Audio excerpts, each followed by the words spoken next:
You're watching Fugitive Redeye, and welcome to another episode of Redeye Raw. Today I'll be talking about the Sarge and Friends lore. If you don't know what Sarge and Friends is, it's my comedy series where I draw a lot of pictures in MS Paint, as well as Corbin's drawn quite a few pictures himself. And the two of us tell this story of a group of degenerates that live in a town called Americatown, USA. But believe it or not, there is actually a strong continuity throughout the series, albeit there's probably some inconsistencies due to the nature of it.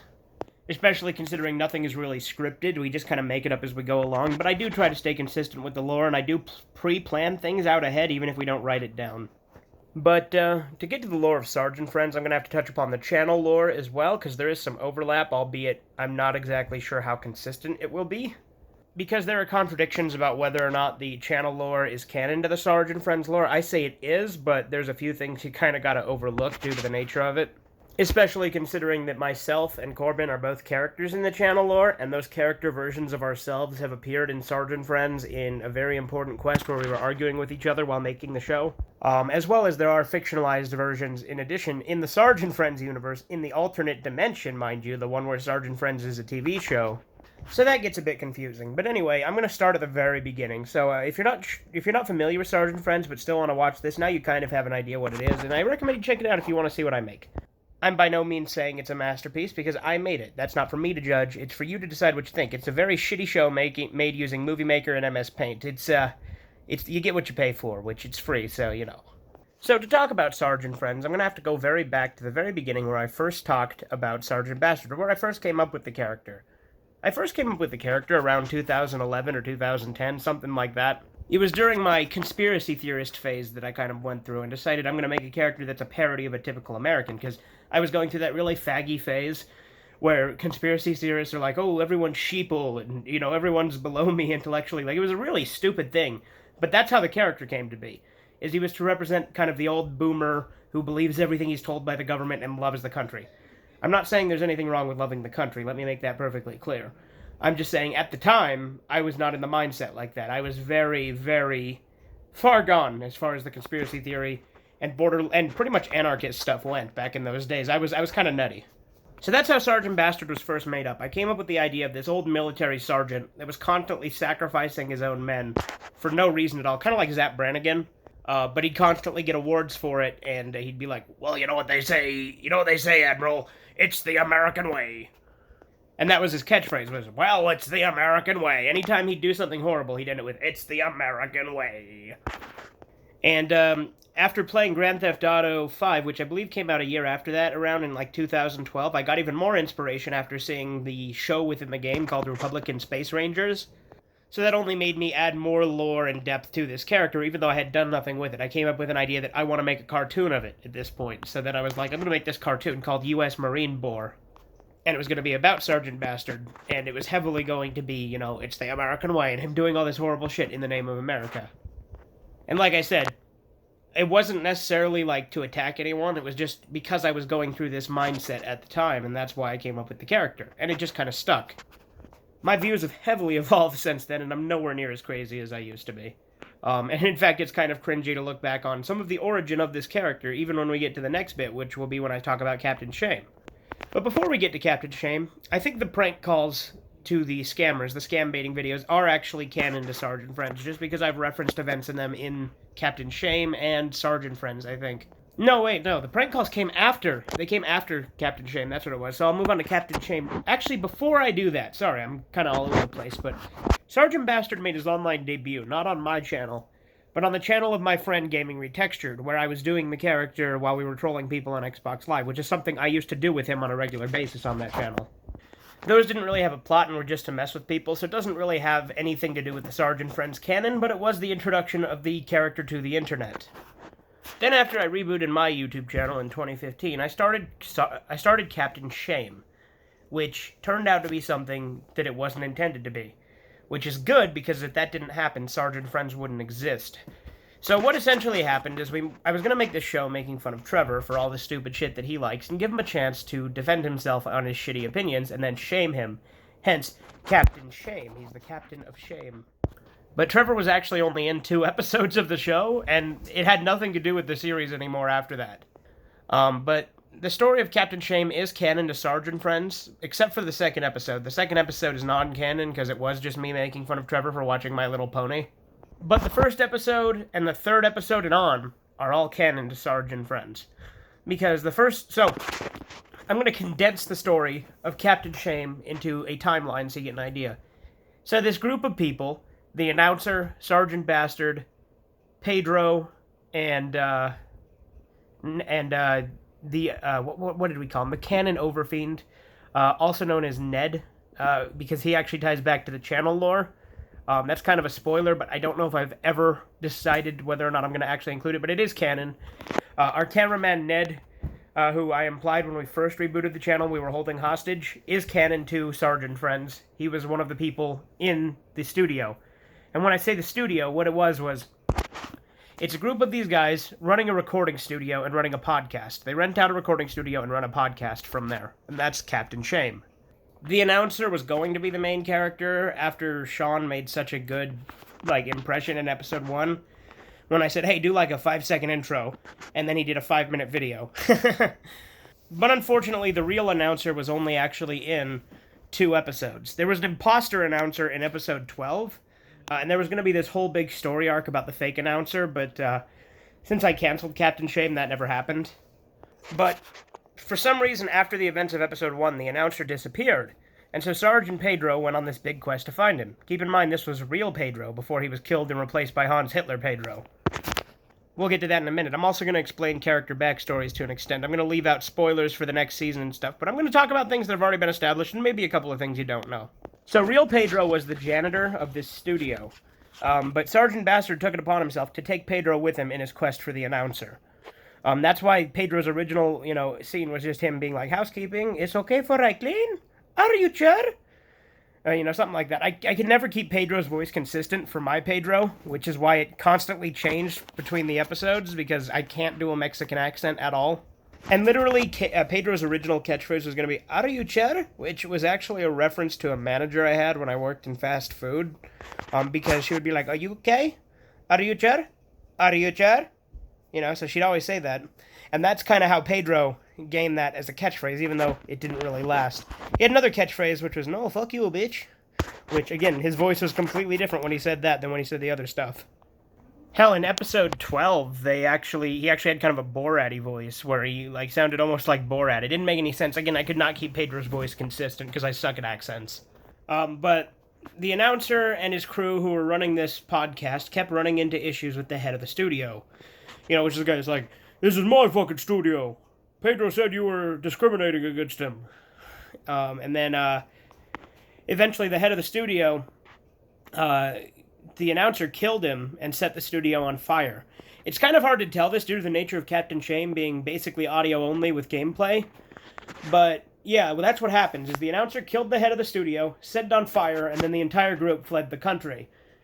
Which is why they were laying low for a while in the later episodes. But that's after the announcer returned, which it turned out at the end of the quest for the announcer that he was just standing in a corner the whole time and they didn't know he was there. Because he was just tripping out and going on a spiritual journey. But yeah, after he escaped, or after they found out he was there the whole time, that's when he set the studio on fire and they all fled the country.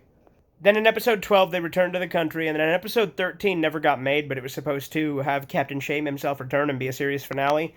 And there was all sorts of plot threads that I toyed with, which ultimately never came to be and are not canon, because they ruined some of the characters. So maybe it's good the show got cut short, because it gave me a chance to establish Sarge and Friends what it is. So then after Captain Shame, then came the scam baiting videos, which are canon. It's when Sergeant Bastard was living with his roommate, Niles Standish, who I removed from the show because that's not my character. It's literally just me doing a shitty impression of a Cranky Anchor's character. And Niles just kind of gets, he got kind of written out in a way, but not really mentioned ever again. Once Sarge and Friends became a thing, he was only ever mentioned once within Sarge and Friends, which was in the very first episode, where Bastard said, "Oh, that weird fucker Niles, who's my roommate, I got him a double-ended dildo because he's a sick fuck," or something like that, right? There actually was a video me and Corbin did that I never uploaded. If I still have the file, I will upload it, called the Sarge and Friends Podcast, Episode 1, where Bastard explains that they kicked Niles out of the house. It's one of many Sarge and Friends spin-offs that we've decided to do, but again, I haven't really been keeping up with all that. And again, all of that's kind of on hold for the time being until, everything's all back to normal here on my end. But yeah, Sarge and Friends takes place, as do the scam baiting and Sarge and Friends take place around the same time, when Sergeant Bastard left. After they returned to the country, he moved to Americatown, USA with Pedro as his roommate so that they could afford to live there. And then by episode 2 is when they got their job at the gas station. Or maybe that was episode 3. Yeah, that was episode 3. And at that point, Pedro had been replaced. Sometime between the events of the scam baiting videos and Sarge and Friends, real Pedro was killed by current Pedro, and current Pedro, who is Hans Hitler, the son of Hitler, had a bunch of plastic surgery to look like him and took his place. And then it's later revealed that he had a Jewish girl who was like his prisoner, who... Sorry about that. Who was pretending to be his sister for some reason. I don't actually understand the motivation between either of them in that episode, but it was a fun episode. But throughout the timeline of Sarge and Friends, they've gotten new neighbors, being Tubba and Thrills. Tubba, the leader of the Heart Gang, and the Heart Gang themselves actually will make an appearance. Tubba's another series I did that's also canon to Sarge and Friends. So it is kind of a cinematic universe in a sense with, Tubba the Evil Heart, Captain Shame, some of the scam baiting videos, Sarge and Friends, and then the Sarge and Friends spin-offs we're working on are all part of the shared universe. Tubba and Bastard have an ongoing rivalry, which we haven't really done a ton with, but it's a thing. Then there's the character of Bucky, who is someone who Pedro kidnapped and cut off his legs, and Bucky's going to be a recurring character who constantly, as his life gets worse and worse until he's made into a villain. Bucky's kind of heavily inspired by Rickety Cricket from Always Sunny in Philadelphia, but on an even more insane level, and also he turns evil because of it, whereas Cricket never really does. And that wasn't intentional at first, but then after I saw Always Sunny in Philadelphia and Corbin being a big fan of it, it just kind of... I at least drew parallels to it, whether we did it intentionally or not. And now for the big story arc, right? So, the big story arc is the Mafia guy, Don Julio, who was introduced in episode 2, hired Gary Gatt to take out Sarge and Friends. Gary Gatt being the Mafia's #1 hitman. And I'll get to the origin of Gary Gatt, like where I came up with the character in a little bit here. I've actually done an Origins episode, which the audio of is up on the channel, but the episode is unfinished. But he was hired to take out Sarge and Friends. Then later on, Don Julio was killed, and his Mafia was replaced with the Takeshi army. And Takeshi wants Sarge and Friends taken out as well. And the reason for that is because there was an Asian character in episode 3 who they treated like shit and decided to report to his boss, Takeshi, to come and help. And so that's why the Takeshi army's here, and then Gary Gatt, being a freelancer, decided to stick with the Takeshi army rather than fight against them. So that's an ongoing thing, obviously. And then for the other big story arc that will come back, but I won't exactly say how, and that's the Pedro Fiend story. The Pedro Fiend story was introduced as a concept in Injun Jack, where Pedro was like the dictator of the world, and expanded upon in the following episode, Bastard Tsukidoji, Legend of the Pedro Fiend. Essentially, Pedro is this mythological monster known as the Pedro Fiend, and I'll explain how the Pedro Fiend is created in a later episode. I actually have a whole origin story behind it. And it will tie back to his Nazi origins. Don't worry, it's not going to be contradictory. But to hint at it, the end of Bastard Tsukidoji has a reference to Thriller, with Michael Jackson with the evil laugh in the eyes. That's to signify that indeed the Pedro Fiend will return eventually. He's just dormant for now, and that will be a big thing. That was actually going to be a big thing later on. But obviously there's been a lot of things that have been keeping me sidetracked, so that big story arc hasn't played out. Another big story arc that's boiling is that Pedro's sister and Officer Savage are plotting to take out Sarge and Friends as well. Basically, these guys are making a lot of enemies. Now, what does the "and friends" pertain to? I mean, that's kind of contradictory, too, because Officer Savage is kind of considered a Sarge friend, even though he's their enemy. But Sarge, Pedro, Thrills, Gay, Quiet Rob, Tubba, and that's the primary Sarge and Friends. Sarge, Pedro, Quiet Rob, Gay, Susie, Danny Dorito. So most of the characters are Sarge friends. There's just their enemies that aren't, although the title just kind of means everybody. But they will be a big thing later on. Gary Gatt will eventually have his whole story arc play out, which ties back to the Origins episode, which again, the audio is on the channel if you want to check that out, even though it's unfinished. The audio's finished, it just hasn't been edited, and I haven't put all the art together and everything, and we haven't got all the art ready for it yet. But yeah, Injun Jack and Homo No Fuck You are a big part of the Pedro Fiend arc, as is Injun Jack's sidekick, Bippy Laqueef.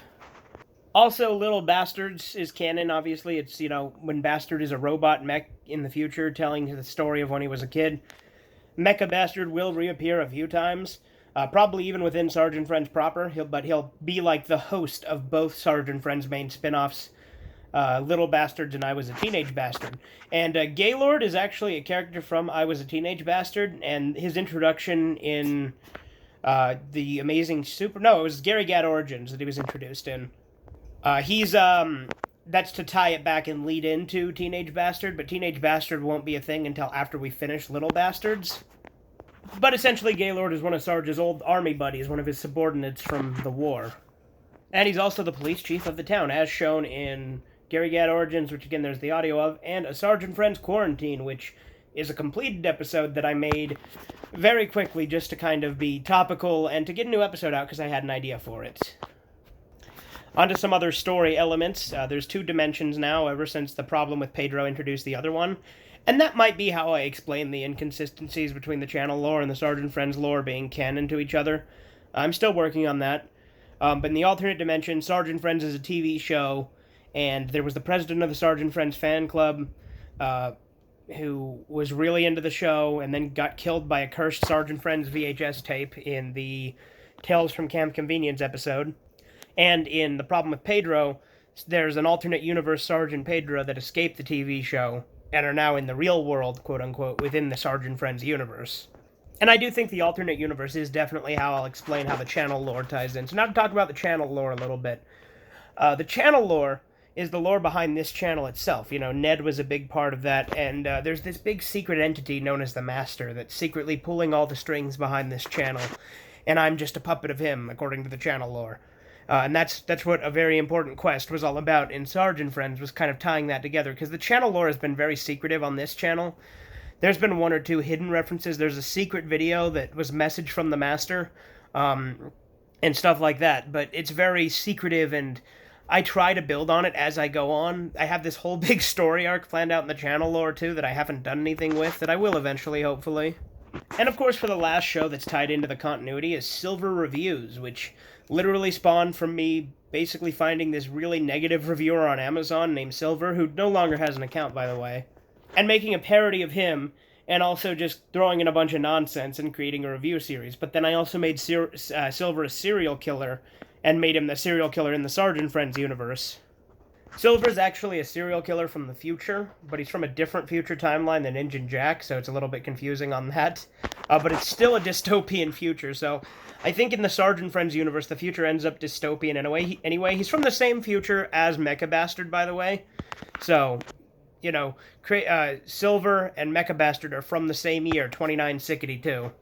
That's the other thing, Sickety 2 has become a staple of Sarge and Friends, even though it literally just started from me ripping off a joke from The Simpsons Road Rage, where, see, my story began in 1962. We had to say Sickety because the Kaiser had stolen our word 20. But that's kind of evolved into a lot of numbers being said weird in the Sarge and Friends universe. For instance, 1956, and Gary Gat talking about when he was the age of 7. But yeah, big things are coming in all of those story arcs. The Pedro Fiend, Officer Savage, Pedro's sister, obviously, Tubba and Bucky, the alternate universe. There's going to be all sorts of crazy shit that happens when I decide to actually continue making the show again. And a lot of this is planned out. Corbin and I talked about it a lot back when we started the series, and we kind of planned out several seasons in advance. Granted, not everything is stuck with that, so it is subject to change, but there are some elements I definitely want to keep. So I've already talked about the origin of Sergeant Bastard. I'll move on to the origin of a couple other characters. Pedro I've talked about before, but he just was a one-time joke that became a whole character.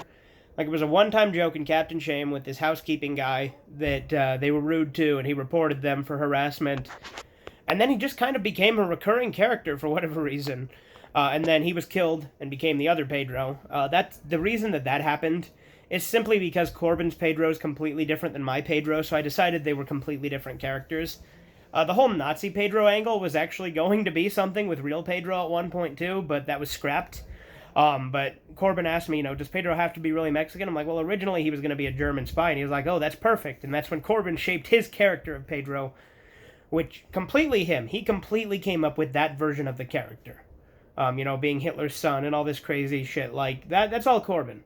That's why I don't consider myself the creator of Sarge and Friends solely. I consider myself a co-creator with Corbin, because even though I came up with the show and the majority of the characters, it wouldn't be the same show without Corbin, and he's come up with quite a few characters of his own, too. Like Pedro, he came up with, Bippy Laqueef. He completely made up Bippy Laqueef. Pedro's sister, he completely made up. Gay and Quiet Rob were created, originally Gay was just going to be the priest, and he was going to have a job everywhere around town, similar to how Uncle Ruckus in the Boondocks has a ton of jobs. Basically, he was going to be whenever they met someone in a professional instance, it was going to be Gay. That didn't really last, but it was going to be a recurring thing. Quiet Rob was introduced as a sidekick, and obviously the names Gay and Quiet Rob were a parody of Jay and Silent Bob. And the joke of Quiet Rob being that he never shuts the fuck up, even though we haven't really had him be a total chatterbox. He's just particularly loud whenever he does talk.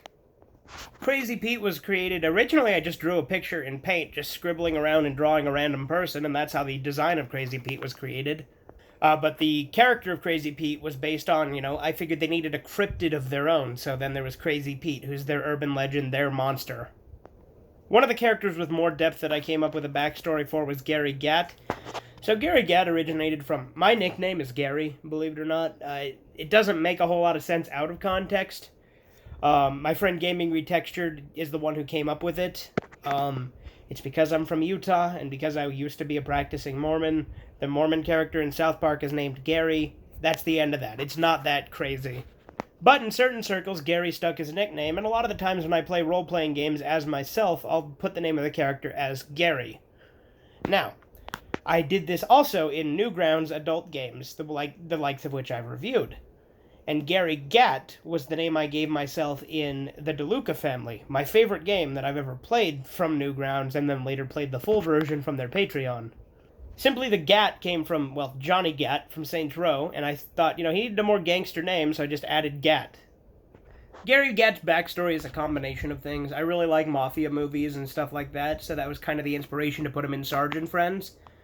But in addition to that, his backstory is heavily inspired by 91 Days, to an extent the DeLuca family, and to an even lesser extent, JoJo's Bizarre Adventure Part 5 Golden Wind.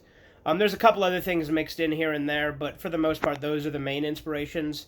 A little bit of Akira Fudo and Berserk. Guts are kind of in his backstory, and stuff like that, but for the most part, he's just Mafia-inspired.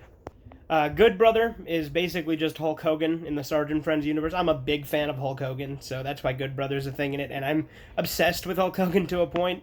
That's why Pasta Mania is such a big thing, because it's just this weird pasta restaurant that Hulk Hogan ran in, the mid-90s. Bogan Ball and his gang from the Cannibal Island episode were just kind of a combination of things, and are completely fictional, let me make that very clear, and are not meant to represent any real people that may have inspired elements about them. Let me be perfectly clear on that, just because of YouTube's policies on certain things like that. But they are completely fictitious characters. They're just heavily inspired by many different events. Obviously, Bogan Ball was... because I watched Cannibal Holocaust, and then we did the Cannibal Island episode as a parody of Cannibal Holocaust. And I kind of drew some parallels from Cannibal Holocaust about this film crew going around harassing the natives and doing horrible things to them, to, the Suicide Forest debacle that happened here on YouTube a couple years ago. But I also decided he needed a whole Scooby Gang type thing, which also I kind of drew parallels to the Scooby Gang and Cannibal Holocaust, and kind of combined that and the Suicide Forest thing into this whole big thing. And once again, the other characters are not meant to represent the other people that they are parodies of. In fact, I'm not even going to say who they're parodies of, because I know particularly the people that at least partially inspired the characters can be kind of vindictive with this sort of thing based on other things. Particularly the inspiration behind Keith and Blind, who is an original character, Do Not Steal, and is not based on a real person. The person who may have inspired the name and partial design of the character, and that's the only thing they've inspired about the character, let me be clear on that, I know can get upset with stuff like that. There was a video that particular person didn't like where someone depicted them dying, and again, that's not what I depicted. Those are original characters who I only made even slightly like other people because I thought it would be a good motif and theme to have characters loosely inspired by YouTube personalities. But there's a lot of characters in Sarge and Friends. There was Injun Jack, who's a combination of all the Jacks, Violence Jack, Samurai Jack, and Jack Walters from Call of Cthulhu. He's also heavily inspired. Well, the name is inspired by Injun Joe from The Adventures of Tom Sawyer. That's why he's Injun Jack. And the episode where he debuted is called Jack of the Future, which is a parody of Phil of the Future in title. The episode would have been titled Injun Jack, but I don't know if YouTube would have got mad at me putting Injun in the title of the video, because I think Injun might technically be a slur. But obviously everything I do is all in good fun. Part of why I made Sarge and Friends was it was going to get progressively more offensive as the show went on. That was going to be a big joke, and it was just going to get more and more offensive and off the wall. And to an extent, it kind of has. But that's not necessarily a goal anymore. It just kind of naturally happens. There is actually an episode that I'm kind of scared to make because of the way YouTube is, called Moon Bastard. Because Bastard was going to fuse with Moon Man to take down an enemy. But I don't know if I could get away with that one. We'll see. We'll see if I ever decide to actually make that. But yeah, those are all the major plot threads and characters. Obviously, there's so many characters, it's hard to name each and every single one. But that's the most of it. There's going to be more characters introduced, I'm sure. There's going to be more crazy plot threads. Sarge and Friends is sort of a combination of a sitcom and an action-adventure series. And Corbin and I have very different styles that kind of mesh together to make the show. For instance, I've been wanting to take the show in a more serious direction to give it kind of a dramedy aspect to it, whereas Corbin doesn't think that'll work with the show. And he says at the very least, if we're going to do dramedies, just be a parody of dramedies. And also, whenever for instance, Gary Gat Origins was supposed to be a straightforward episode that was 100% serious. And like I said, only the audio's up now, but as you can tell, that's not how it turned out, which is for the better. What happens is, I have my goals, Corbin has his. Corbin prefers to make the little fun, jokey episodes, and I like to make the very plot, lore-driven episodes. And so we work together to have a good balance of the two. And that's why Sarge and Friends works, and that's why, if for whatever reason Corbin didn't want to do it anymore, I would never do it again. But I don't think that'll be an issue, because both of us enjoy doing it. It's just on hiatus for now, but Sarge and Friends will be back. It has to. It's like my magnum opus on the channel, in my opinion. It's easily my favorite series I do. And I enjoy making it. And I know Corbin does too. And it's our work we put together. And like I said, it wouldn't work with just one or the other of us. It's shown in the episodes that are just me. They're considerably not as good as the episodes with the two of us. But yeah, that's the Sarge and Friends lore. This video is fucking long as shit for a Red Eye Raw, so I'm gonna stop there. Toodles!